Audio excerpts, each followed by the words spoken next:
బట్టతలతో బాధపడుతున్నారా? ఆధునితనమైన పద్ధతిలో hair transplantation చేయబడును. Face clinic, Hyderabad. అమ్మా, మామూలుగా ఎప్పుడు మనం అనుకుంటూ ఉంటాం, బాబోయ్ ఎవరిపైన ఆధారపడకూడదు. ఈవెన్ దో మనం హెల్దీ అంటే తిరుగుతూ మామూలుగా అంటూ ఉంటాం, అనుకుంటూ ఉంటాం, అంటూ ఉంటారు చాలా మంది.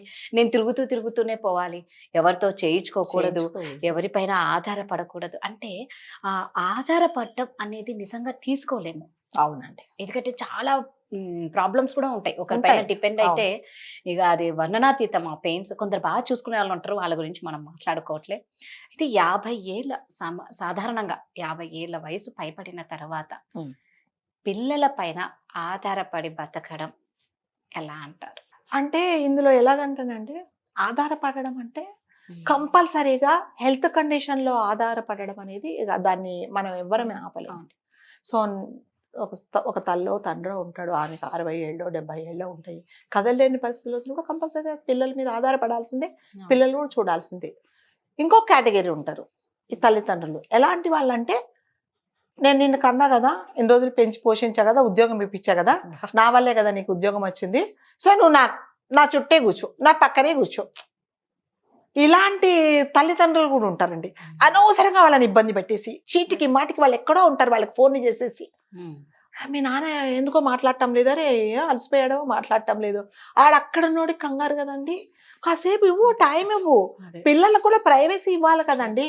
వాళ్ళు ఎంతసేపు అని నీ చుట్టూ తిరుగుతారు చెప్పండి. వాళ్ళ ఉద్యోగాలు, వాళ్ళకు ఉండే టెన్షన్స్ వాళ్ళకు కూడా ఉంటాయండి. సో తప్పకుండా చూస్తారు, పిల్లలు చూడరని మనం ఎన్నిసార్లు ఎన్ని టాపిక్స్ లో కూడా పిల్లలు తీసుకెళ్లి తల్లిదండ్రులను వృద్ధాప్య దాంట్లో ఓల్డేజ్ అన్న అది కరెక్ట్, అది ఒక టాపికే. కానీ other side of the coin ఇలాంటి వాళ్ళు కూడా ఉంటారు. తల్లిదండ్రులు ఇలా కూడా ఉంటారండి. ఎలాగంటే వాళ్ళని మనశ్శాంతిగా ఉండనీరు. ఇక వాళ్ళిద్దరు సంతోషంగా ఉంటే వీళ్ళు చూడలేరు, అప్పుడే కడుపు నొప్పి వస్తుంది, అప్పుడే తలనొప్పి వస్తుంది, అప్పుడే ఎమర్జెన్సీ అవుతుంది, కావాలని కింద పడిపోతారు, ఎందుకంటే అటెన్షన్ పే చేసుకోవడానికి. సో ఇలాంటి తల్లిదండ్రులు కూడా ఉన్నప్పుడు మనం పిల్లల్ని ఇబ్బంది పెట్టినట్టే కదండి. వాళ్ళకు మనము పెంచి పెద్ద చేసి ఒక ఇంటి వాళ్ళని చేయడం ఎందుకు? వాళ్ళ సంతోషం ఉంటే మనం చూడడానికే, కానీ వాళ్ళ సంతోషం ఉంటే మనం ఏడుస్తున్నాము అన్నప్పుడు అసలు చేయొద్దు. మరి నీ ఎదురుగుండానే కూర్చోబెట్టుకో. సో తల్లిదండ్రులు కూడా అవసరమైనంత వరకే పిల్లల మీద ఆధారపడాలండి. నీ హెల్త్ కండిషన్ బాగుండి నీకు నువ్వు చేసుకోవాలన్నప్పుడు పిల్లల దగ్గర అసలు ఉండొద్దు. నా చేత కాదు అన్నప్పుడు రావడం బెటర్. కాళ్ళు చేతులు బాగున్నప్పుడు నీదే బాధ్యత, నాకు ఒకతే కూతురు, నేను పోయి ఉంటా అక్కడే. ఏమైంది, నువ్వు బాగానే ఉన్నావుకా, నీ ప్రైవసీ. ఇంకొకటి ఏంటంటే, మన ఇంట్లో మనము అంటే ఈవెన్ దో అది మన సొంత ఇల్లు అయినా కూడా నీ ఇంట్లో నీకున్నంత అదేంటి ఫ్రీడమ్ నువ్వు కూతురు ఇంట్లో ఉండదు, అల్లుడి ఇంట్లో ఉండదు, కొడుకు ఇంట్లో ఉండదు. కూడా హాయిగా ఇద్దరు సంతోషంగా ఉన్న రోజులు ఉండండి. ఇంకా తప్పదు, ఒకరికొకరు ఇంకా ఒకరికొకరు మేము హెల్ప్ చేసుకోలేము అన్నప్పుడు వెళ్ళి ఉండండి, దట్స్ ఓకే. కాకపోతే వెళ్ళాలి కంపల్సరీ, నువ్వు చచ్చినట్టు నేను మీ దగ్గరే ఉంటామని తల్లిదండ్రులు పిల్లలను బాధ పెట్టడమే తప్ప ఇది జరిగేది ఏమీ లేదండి. సో అవసరం ఉన్నప్పుడు మాత్రం మీరు చక్కగా ఇద్దరు బతకండి, ప్రైవసీ ఉంటది మీకు కూడా, మీకు కావాల్సిన చోటికి వెళ్ళండి. భగవంతుడి దేవతల మీ దగ్గర డబ్బులు ఉన్నాయి అనుకోండి, చక్కగా ట్రిప్లకు వెళ్ళండి, తీర్థయాత్రలకు వెళ్ళండి, మీది ఒక టీం ఉంటుంది. మీరు ఒక సేమ్ ఏజ్ గ్రూప్ ఉన్నప్పుడు వాళ్ళ ఆలోచనలు వాళ్ళు ఉంటుంది. ఇంకా కొంతమంది తల్లిదండ్రులు ఉంటారండి, ఎలాగంటే సరే పూజలు చేసుకుంటారు, అన్ని చేసుకుంటారు, పొద్దున్నే రాత్రి పాపం వాళ్ళ ఏదో నైట్ డ్యూటీ చేసి వచ్చి పడుకుంటారు, పొద్దున్నే గంట కొడతారు, 6ంటికే పూజ, 6ంటికే అగరబత్తులు, 6ంటికే శ్లోకాలు. పూజ ఉంది చేసుకో, తప్పులేదు, నువ్వు మనసులో చదువుకో. గట్టిగా పిలిస్తే వచ్చేస్తాడు దేవుడి దగ్గరికి? రాడు కదా, రాడు. అక్కడ ఉండాల్సిన ఆయన అక్కడే ఉంటాడు, రాడు. గట్టిగా చదివేసి ధూపాలు వెలిగించేసి స్తోత్రాలు చదువు, దేవుణ్ణి పిలవడమో లేకపోతే పడుకున్న వాళ్ళని లేపడమో, ఆ 2 విధాలు ఉంటుంది. అది 2 వీళ్ళు పడుకున్నారే ఇంకా వీళ్ళు లేయాలి అనేది ఒకటి ఉంటుంది. దేవుడు ఏమన్నా వస్తాడేమో, పొరపాటున మర్చిపోయి వస్తాడేమో అనేది ఉంటుంది. సో అది చాలా సాడిజం అన్నమాట. సో నువ్వు పూజ చేసుకో, నా మనసులో చదువుకో, గంట కొట్టాలని ఏం కంపల్సరీ లేదు, ఇల్లంతా ధూపదీపాలు పెట్టాల్సిన అంతా ఏమి లేదు. పోయి ఆ బయట తులసి చెట్టు దగ్గర అగరబత్తి వెలిగించుకో, అక్కడ కూర్చో, నీ పుస్తకం చదువు, మనసులో ధ్యానించుకున్న భగవంతుడు వింటారు. సో అదొక డిస్టర్బెన్స్. ఇక పిల్లల పాప మీకు ఏం పడుకుంటారండి, వాళ్ళు రాత్రంతా డ్యూటీ చేసి వస్తారా? నువ్వు పొద్దున్నే నీకు ఆరోగ్యం బాగాలేక మందులు వేసుకుంటావో, నిద్ర మాత్రలు వేసుకుంటావు, పడుకుంటావు, పొద్దున్నే లేస్తావు. మరి వాళ్ళు లేయాలిగా, వాళ్ళు రాత్రంతా డ్యూటీ చేసినప్పుడు పొద్దున్న దాకా పడుకుంటారు కదా. మా కాలంలో ఇలా లేదండి, 12 దాకా పడుకోవడం ఏంటండి. మీ కాలంలో రాత్రి 9ంటికి పడుకుంటారు. మరి ఇప్పుడు అట్లా కాదు కదా, వాళ్ళు రాత్రంతా పనిచేసి 12కో 1 గంటకో పడుకుంటారు. ఎందుకంటే చాలా మంది ఎంఎన్సీ వాళ్ళందరూ యుఎస్ వాళ్ళతో కన్సర్న్ ఉంటుంది కాబట్టి వాళ్ళ టైమింగ్స్ ప్రకారం వీళ్ళు పని చేస్తారు. సో తల్లిదండ్రులు కొన్ని ఆలోచించుకోవాలండి. ఇంకొకటి ఏం చేస్తారంటే పిల్లల కోసం ఎప్పుడైనా ఈ తల్లిదండ్రులు వాళ్ళ దగ్గర కూడా కొంచెం లిక్విడ్ క్యాష్ పెట్టుకోవాలండి.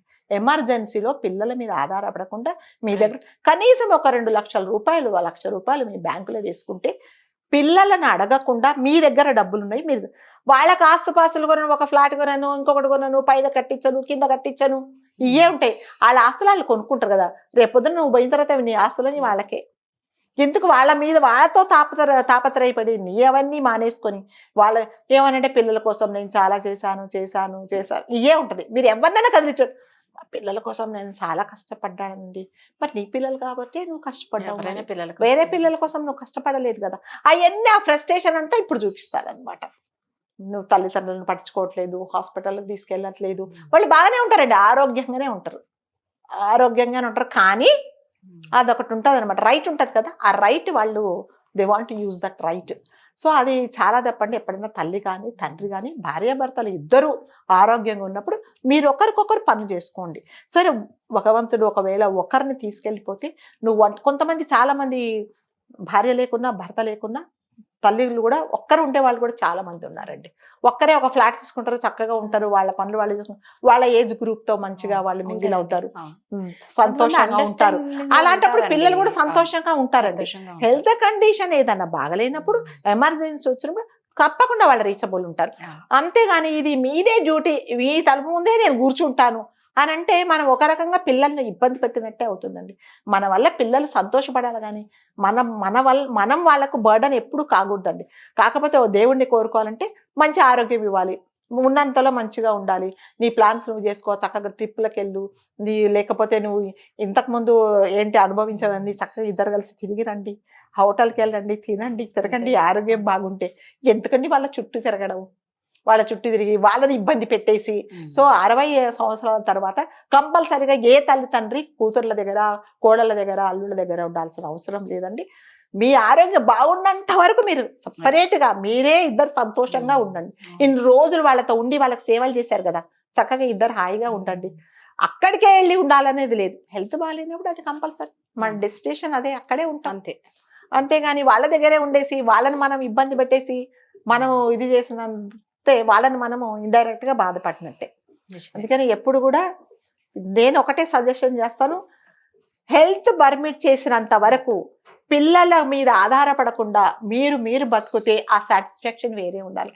మా అబ్బాయి రావాలండి, హాస్పిటల్కి తీసుకెళ్ళాలి, మా అబ్బాయి రావాలండి, చెకప్ చేయించాలి. ఈయనకు తెలుసు ఎట్లా చెకప్ చేయించుకోవాలో, ఎక్కడికి వెళ్ళాలో అన్నీ తెలుసు, కానీ ఆయనే రావాలా. అందుకని పిల్లలు ఎప్పుడు కూడా తల్లిదండ్రులు పిల్లలకి ఎప్పుడు భారం కాకూడదు.